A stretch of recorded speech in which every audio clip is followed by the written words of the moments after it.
محمد صلی اللہ لا الہ الا اللہ. سے اپنی بیویوں سے بھی نہیں کرتے تھے کہ فرشتے لکھ لیں گے تو اللہ کے سامنے پڑھ کر کیا سنائیں گے.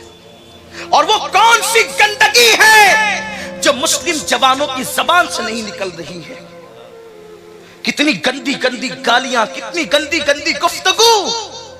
بلکہ اب تو ہم دیکھتے ہیں جو طبقہ نام نہاد دیندار کہلاتا ہے، تنہائیوں میں ان کو اپنی زبان پہ بھی کنٹرول نہیں ہے.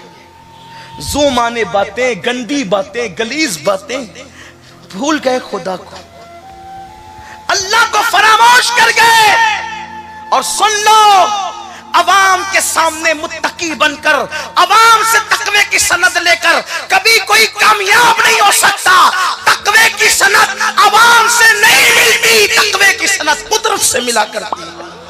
ان اکرمکم عند اللہ اتقاکم. اللہ کے نزدیک عزت والا وہ ہے جو اللہ سے سب سے زیادہ ڈرنے والا ہے. صحابہ کہتے ہیں ہم نے حضور کی زبان سے توجہ، صحابہ کہتے ہیں ہم نے حضور کی زبان سے ان کی شان کے خلاف کبھی کوئی کلام نہیں سنا. حضور شدید غصے میں جب سب سے سخت جملہ فرماتے تھے، شدید سے شدید غصے میں جو سب سے سخت جملہ فرماتے تھے، وہ یہ کہتے تھے تیری ناک خاک آلود ہو جائے. اس سے زیادہ سخت جملہ ہم نے اللہ کے رسول سے نہیں سنا، تیری ناک خاک آلود ہو جائے. یا پھر یوں کہتے تھے کہ تیری ماں تجھ پہ روئے. لیکن آج اپنی زبانیں، بلکہ لوگ تو اپنے بچوں کو ماں بہن کی گالی دیتے ہیں. قرآن کہتا ہے کامیاب مومن کی دوسری صفت ہے کہ وہ اپنی زبان سے لغویات نہیں بکتا، اپنی زبان سے غیر مفید بات نہیں کرتا. اسی لیے آقا فرماتے ہیں یا چپ رہو، خاموش رہو، چپ رہو، یا پھر ایسی بات کہو جس سے لوگوں کو عبرت. اللہ کا ذکر کرو، حکمت کی بات کرو. اور ایک خاص بات، جو بندہ چپ رہنا سیکھ گیا اس کے دل کو اللہ اپنی محبت کے لیے کھول دیتا ہے. ہاں یہ خاص بات ہے.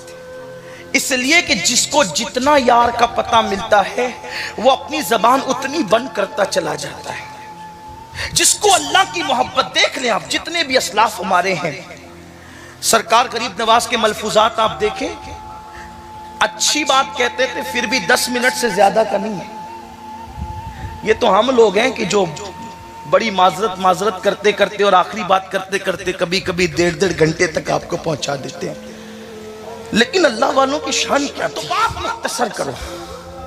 اور اللہ کے حبیب صلی اللہ علیہ وآلہ وسلم اپنی زندگی میں بہت مختصر گفتگو فرماتے تھے، بہت کم.